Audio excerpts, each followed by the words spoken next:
Be me Andrew, early 30s. Systems analyst at some mid-sized tech company you've never heard of. It's not a passion, it's a job. I'm good at it. Untangling digital spaghetti for 8 hours a day so that other people can fill out their spreadsheets. Been here for years. Started at the bottom, worked my way up, kept my head down, did the work, collected the paycheck. The goal for the last 2 years has been the senior analyst position. It's the next logical step. More responsibility, better pay, a title that doesn't sound like I'm still an intern. My direct manager, a decent guy for a corporate lifer, had been hinting at it for a while, told me I was the top contender, that my performance reviews were spotless. Just a matter of waiting for the current senior analyst to finally retire. So I wait. I keep doing my job, fixing problems, mentoring the new hires, biding my time. Life is predictable, stable, boring, fine. Then the changes started. It began with an email, company-wide announcement. We had a new Chief Human Resources Officer, Nicole.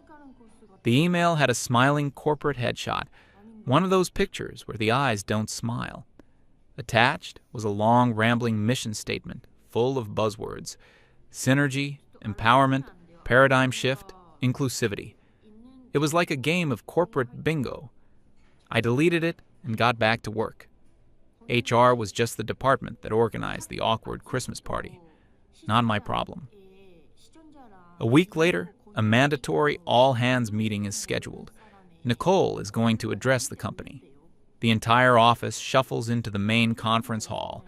The air is thick with the smell of cheap coffee and quiet desperation. Jace, a guy from my team, sits next to me. Good dude. We share the same brand of quiet cynicism. He leans over. Get ready for a lecture on how we can be better corporate citizens. I just nod. He's not wrong. Nicole takes the stage.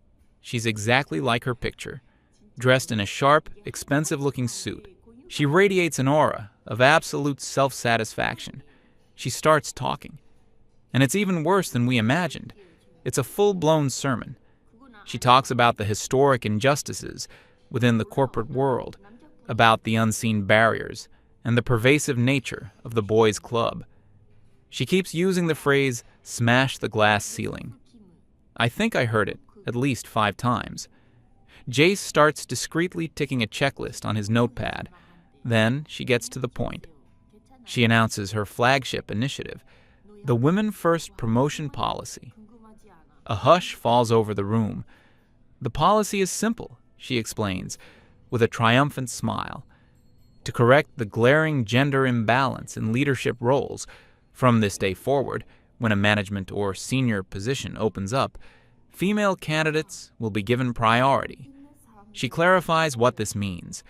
If there is at least one qualified female applicant, she will get the job. A male candidate will only be considered if, and only if, 0 qualified women apply. She says it's a necessary step to fast-track equality and dismantle the systemic patriarchy within the company. I look around the room. The women are mostly clapping, some looking a bit uncertain. The men are silent, just dead, blank stares. The director of my department is sitting a few rows ahead. He's just staring at his shoes. He knows what this means. Jace leans over again, his voice a low whisper. So, merit is officially a 4-letter word now. The meeting ends. We file out in silence. The atmosphere in the office is heavy. No one is talking about it, but everyone is thinking it. My path to senior analyst just got a massive roadblock dropped on it. A few weeks pass. The old senior analyst finally has his retirement party. We eat some cheap cake, listen to some speeches, and wish him well. The next morning, the official job posting for senior systems analyst goes live on the internal portal. My heart sinks a little, but I've worked too long for this. I have to try. I spend the evening polishing my resume, writing a detailed cover letter highlighting my 8 years of experience, my successful projects, my expertise in the company's specific systems. I submit my application. My manager pulls me aside the next day. He looks uncomfortable. He tells me my application is incredibly strong, and that under the old system, I'd be a shoo-in. He says he'll put in a good word for me, but he has to be honest. It's all up to HR now. His hands are tied. I appreciate his honesty at least. I find out who else applied. One other guy from another department with about the same experience as me. And Camila.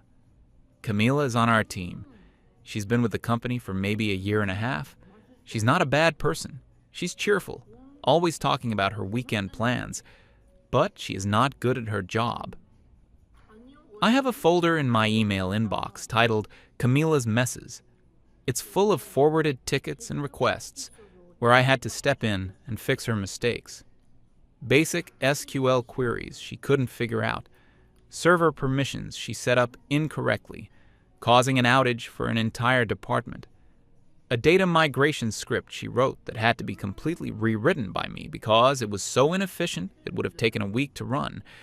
She's the kind of employee who creates more work than she completes, but she's the only female applicant. According to Nicole's new Bible, that's all that matters. I try to stay optimistic. Maybe they'll see the massive gap in experience. Maybe competence will still count for something. The interview process is a joke. HR sends me a list of canned questions about my vision for the team and how I handle workplace conflict. I have a brief technical interview with my director, which goes perfectly. He knows I know my stuff. Then I have the final interview with Nicole. It's less of an interview and more of an interrogation about my awareness of social issues. She doesn't ask me a single technical question. Instead, she asks how I would foster a more inclusive environment. She asks me to describe a time I challenged unconscious bias.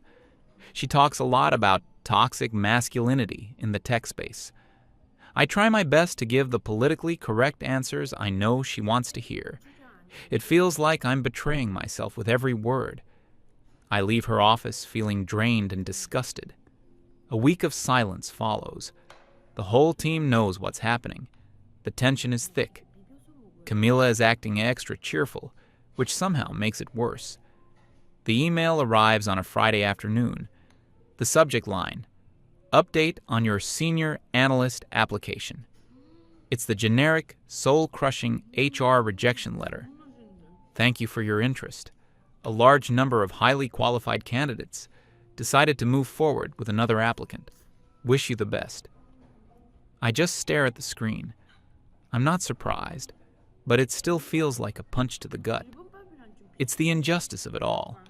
Not that I lost, but that I was never even allowed to compete. My 8 years of work, my loyalty, my expertise, all irrelevant because of my gender. An hour later, the official announcement comes through.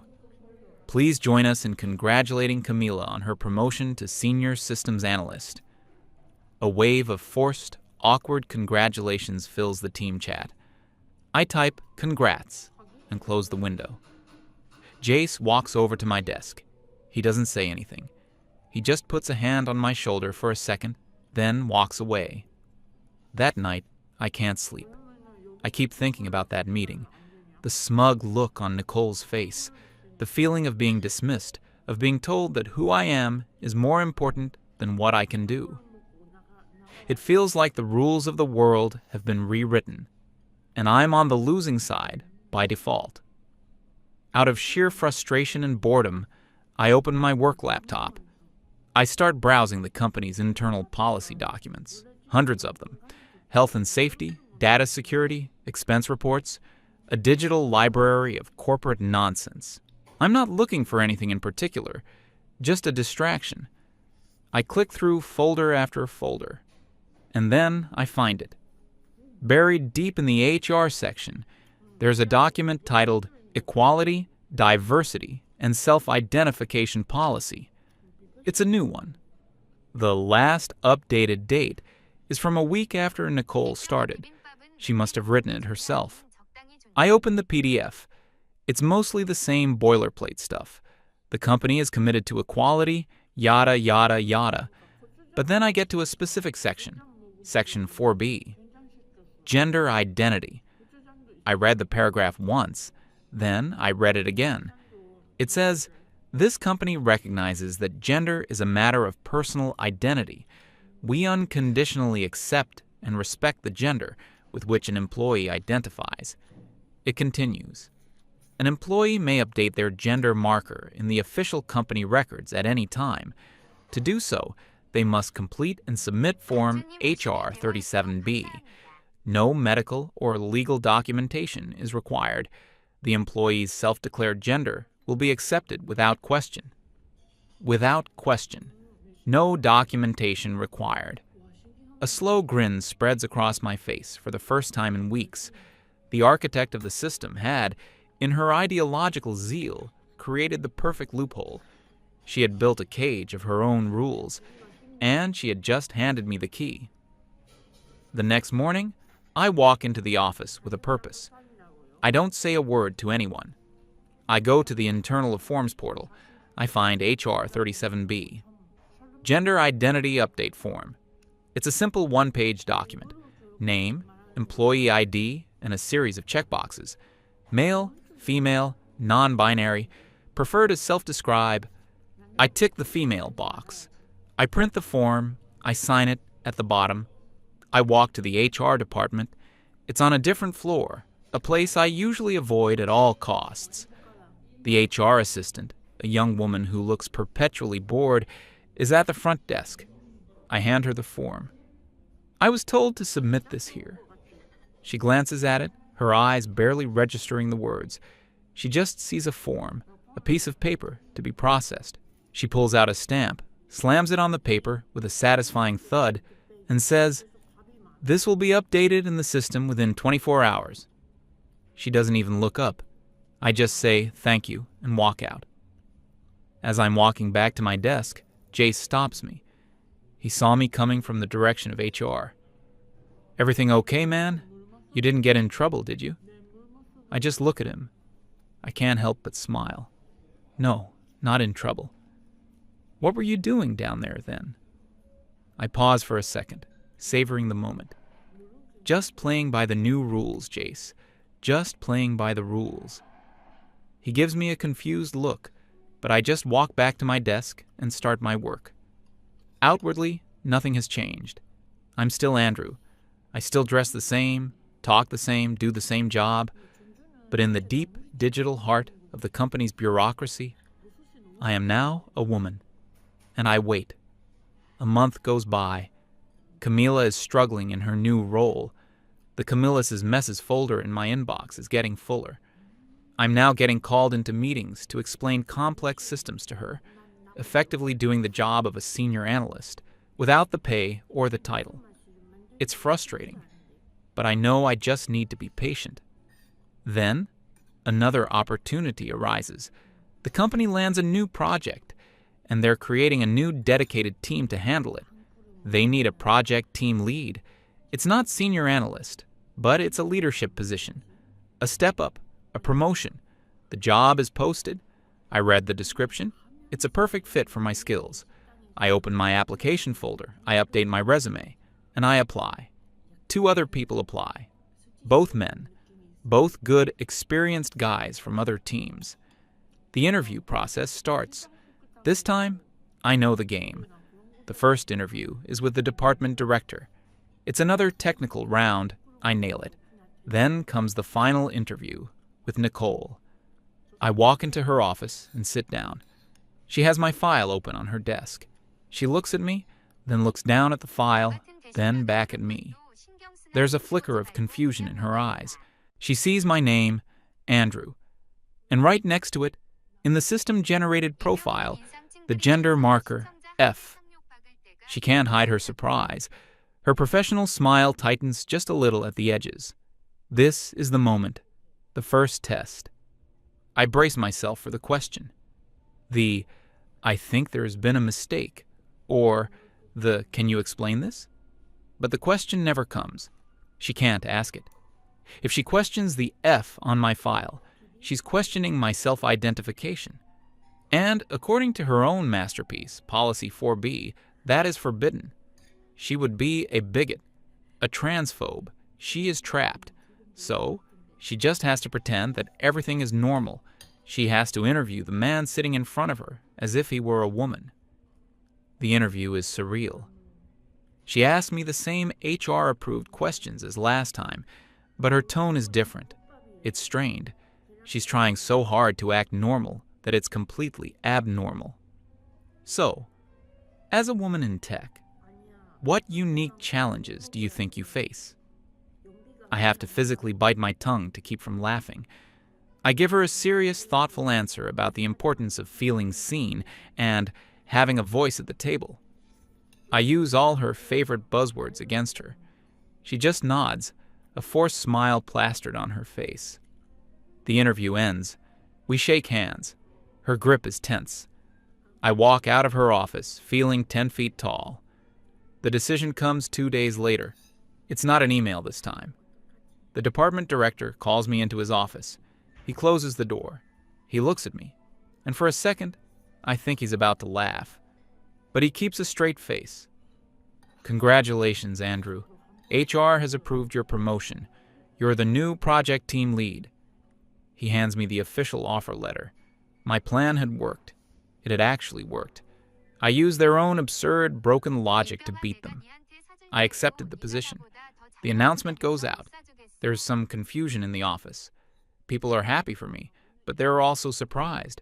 They knew 2 other guys were in the running. They don't understand how I won. But Jace knows. He comes to my desk later that day. There's a look of pure, unadulterated awe on his face. "You actually did it," he whispers, like he's just seen a unicorn. "You crazy son of a bitch, you actually did it." I just lean back in my chair. "Nicole's policy is all about promoting women, right?" I say. "Well, I was the only woman who applied." The news of my promotion spreads like a virus through the department's grapevine. It becomes the main topic of conversation by the coffee machine and in the chat channels. Nobody says it out loud, but everyone is thinking the same thing. How? How did Andrew beat 2 other guys for a leadership role under Nicole's new regime? They saw the system was rigged. They saw me lose the senior analyst position. Now, they saw me win. It didn't add up.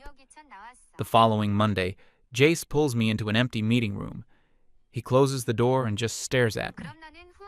"You have to tell me," he says, his voice low. "I've been running the numbers all weekend, and it makes no sense. What did you do?" I decide he's earned the truth. He was the one who was there for me when I got passed over.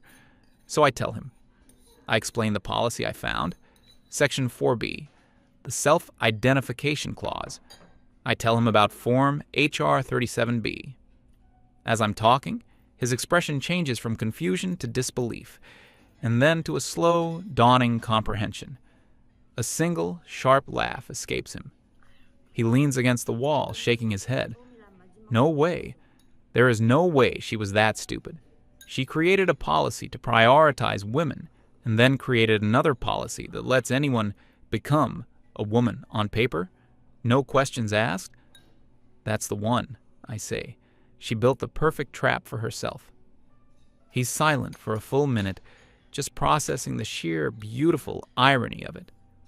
"So, in the eyes of the company," he says slowly, "you were the most qualified woman for the job." "The only woman for the job," I correct him. He just starts laughing, a real deep laugh of pure catharsis. We leave the meeting room, and I can see the wheels turning in his head.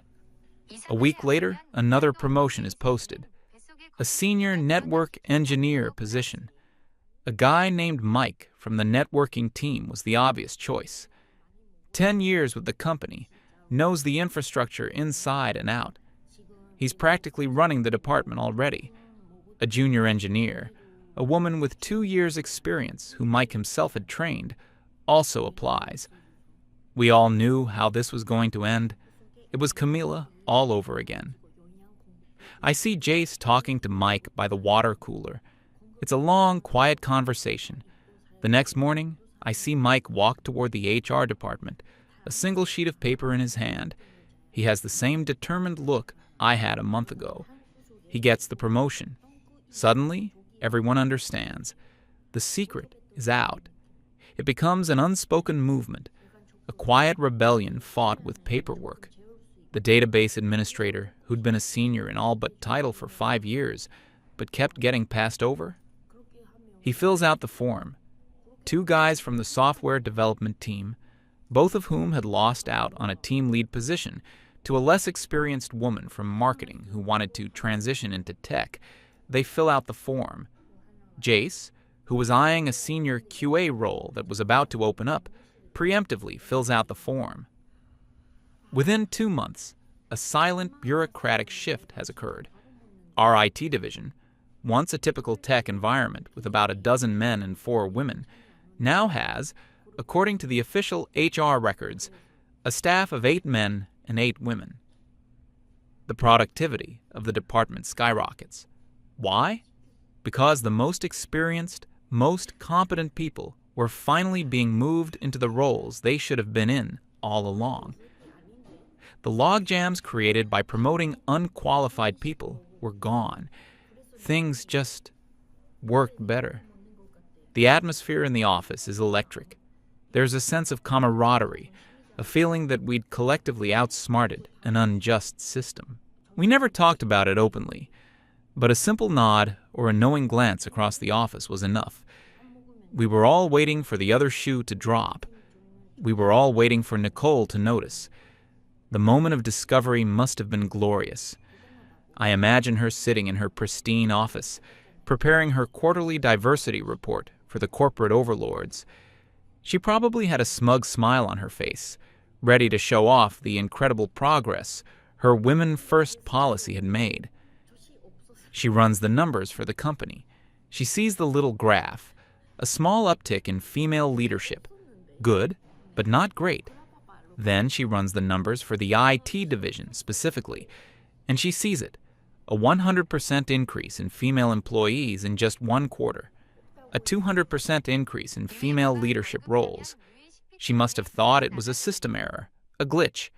So she clicks to see the raw data, the list of names, and she sees us, Andrew, Jace, Mike, Dave, Chris, all with a neat little F next to their names.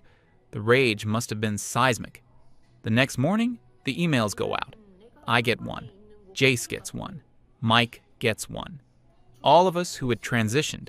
The subject, urgent meeting. The sender, Nicole. We all gather in the hallway outside the big HR conference room. There are 5 of us. We look at each other. No one is smiling. This is it, the showdown. We walk in. Nicole is sitting at the head of the long, polished table. Her face is a thundercloud. She looks like she hasn't slept. She doesn't offer us a seat. She just waits until the door clicks shut, and then she starts. She doesn't shout. Her voice is low, tight, and shaking with fury. She says she knows what we're doing. She calls it a coordinated, cynical, and insulting mockery of the company's commitment to equality. She accuses us of committing fraud, of making a disgusting joke out of the struggles of women and transgender people. She says we are everything that's wrong with the tech industry, a physical manifestation of toxic masculinity. We just stand there and listen. We let her vent. When she finally runs out of steam, she points a trembling finger at me. "You started this," she seethes. "You are going to fix it. All of you are going to march down to HR, retract these fraudulent forms, and I expect letters of apology on my desk by the end of the day. Or I will see to it that none of you ever work in this industry again." A heavy silence hangs in the air. I take a step forward. My heart is pounding, but my voice is calm. "Nicole," I start, keeping my tone respectful. "I'm a little confused. What exactly do you think is fraudulent?" She scoffs. "Don't play dumb with me, Andrew. You know exactly what you're doing." "I'm following company policy," I state simply. "Policy 4B, which you yourself wrote, it says the company accepts an employee's self-declared gender without question." I pause, letting the words sink in. "Are you questioning my gender identity, Nicole?" The entire dynamic of the room shifts in that single second. The color drains from her face. Her eyes widen. She's a predator that just realized she's walked into a cage. I can see the gears grinding in her head. She understands. She finally understands the trap she's in. If she says, yes, I am questioning it, she is a transphobe. She is violating her own signature policy. We could sue her and the company, and we would win. If she says, no, I'm not, then she has no case. We are women in the eyes of the company, and we are protected by the very policy she's trying to use against us. Jace steps forward, his expression one of polite concern. Yeah, Nicole, he says softly. It feels a little hostile in here. I came to this company because of its commitment to inclusivity. To hear the head of HR challenging how I identify, it's honestly a little shocking and very disappointing. Mike chimes in. I agree. This meeting feels discriminatory. Are you treating all of your female employees this way? Or just us? She opens her mouth, then closes it. She looks from face to face, seeing the same calm, unshakable resolve in each of us. She has no power here. Her weapons of shame and accusation are useless. We are shielded by the very ideology she champions. She just stares, her rage replaced by a cold, impotent panic. Finally, she just says, in a choked whisper, "Get out." We turn and walk out of the conference room. We don't say a word until we're down the hall and around the corner. And then we just let it out. The relief, the victory. It's not loud, just a shared moment of vindicated laughter. We won the battle. But we knew the war wasn't over. Nicole, defeated, went looking for new allies.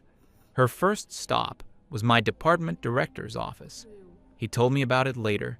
She apparently stormed in, demanding that he take disciplinary action against us for insubordination and unprofessional conduct. He just leaned back in his chair and listened patiently. When she was done with her tirade, he pulled up his department's performance dashboard on his monitor and turned it towards her. He pointed to the screen. Project completion rates were up 15%. Critical system errors were down 20%. Employee retention forecasts were the highest they'd been in 3 years. Then he pulled up the diversity statistics for his department. Nicole, he said, in his calm, managerial tone, according to your own metrics, my division is now the most gender diverse in the entire company. My team is performing better than ever. I'm hitting all my targets. In fact, senior management sent me a congratulatory email just last week about the incredible progress we've made on gender parity. He turned the screen back around. You're asking me to punish my most productive and experienced employees, who, according to your own official records, have helped me build a model of corporate diversity. Could you explain to me what possible business reason I would have for doing that? She had no answer. She just left his office. Strike one. Her final desperate move was to go to the one place in any company where ideology takes a back seat to cold, hard reality, the legal department. The head of legal was a man in his 60s who had been with the company for decades. He was a shark. He didn't care about smashing the patriarchy. He cared about avoiding lawsuits. She went to him with her story, framing us as a gang of malicious fraudsters. She wanted to know what legal grounds she had to fire us. The lawyer, as the story was later retold, listened to her entire tale without saying a word. When she was finished, he asked for copies of the two policies in question, the Women First Promotion Policy and the Self-Identification Policy. He spent 10 minutes reading them in complete silence. Then he took off his reading glasses, placed them on the desk, and looked at her. Let me get this straight, he said, his voice flat. You created a policy that gives preferential treatment based on gender. Then, you created a second policy that allows any employee to define their own gender at any time, with a simple form and no evidence required. Nicole nodded eagerly, expecting him to see the fraud. And these employees, the lawyer continued, followed the exact procedure laid out in your policy. They filled out the form. They changed their gender in the system. And then they benefited from the preferential treatment outlined in your first policy. She confirmed that this was the case. Then there is nothing to be done, the lawyer stated. They have not broken a single rule. In fact, they have followed your rules to the letter. Nicole was aghast. But it's a sham. They're not really women. The lawyer leaned forward. And how do you propose we prove that in a court of law, Nicole? Are you going to testify that your own company's official policy on self-identification is a lie? Are you going to tell a judge that you, the head of HR, decided to personally investigate and invalidate the declared gender identities of your employees? The lawsuit they would file against us for discrimination and creating a hostile work environment would be a landmark case. We would be crucified in the press, and we would lose, spectacularly. He let that sink in. These men, he said, have not created a legal problem. Your policies have. The Women First initiative is a discrimination lawsuit waiting to happen on its own. The fact that our own employees have exposed a way to weaponize it just proves how poorly it was designed. He gave her his final, ice-cold verdict. You have two options. Do nothing and let the IT department be a model of gender diversity. Or you can eliminate the policy that is causing the problem. Rescind the Women First program. Your choice. Strike 2, strike 3. She was out. A week passed in silence. We heard nothing. The tension slowly started to ease. Then, on a Wednesday afternoon, another company-wide email landed in our inboxes. The sender was Nicole. The subject line, an exciting update on our diversity and inclusion initiatives. My heart skipped a beat. The email was a masterpiece of corporate doublespeak. It started by congratulating everyone on the tremendous success of the Women First promotion policy. It claimed that the program had achieved its goals far faster than anticipated and had successfully kickstarted a new era of gender consciousness within the company. And therefore, the email continued, due to this resounding success, the policy was no longer needed. It was being discontinued, effective immediately. Going forward, all promotions would be based on a new holistic review process that evaluates candidates based on merit, experience, and performance. It was a surrender, disguised as a victory lap, a public humiliation, wrapped in the language of success. No one was fooled. Everyone knew what had happened. The IT department had broken the system. The policy was dead. That afternoon, the mood in our department was celebratory. It was quiet, but it was there. The reign of ideological incompetence was over.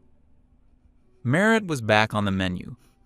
Over the next few weeks, things slowly returned to normal. One by one, we each made another quiet trip to the HR department.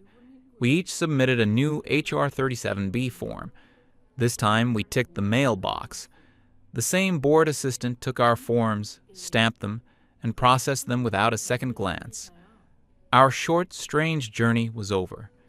We hadn't done it to be women. We had done it to be treated fairly. Camila, without Nicole's protective bubble, was exposed. The demands of the senior analyst role were too much for her. She made a series of costly mistakes. After a few months of struggle and a bad performance review, she quietly resigned. Nicole became a ghost. Her authority was gone. She stopped walking the halls and was rarely seen outside her office. A few months after her successful initiative was canceled, she too left the company for a new opportunity. Life went on. I was still a project team lead. Jace got his senior QA position. Mike was officially a senior network engineer. We had all earned our places. One evening, I was working late, finishing up a report. My department director was walking out and stopped by my desk. "Good work on the new project deployment, Andrew," he said. "You handled it well." "Thanks," I replied. He paused for a moment, looking at me. "You know," he said, his voice low so no one else could hear, "you really earned that promotion a long time ago."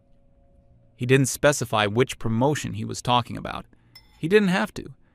He gave a slight nod, then walked away. I sat there for a moment, watching him go. I didn't feel like a hero. I didn't feel like I'd smashed the patriarchy, or whatever the phrase of the day was. I had just been a guy who wanted a fair shot, and in the end, in a roundabout, absurd way, I'd gotten it. The system was still broken. The world was still crazy. But for one brief, shining moment, we had made it work for us. And that was enough.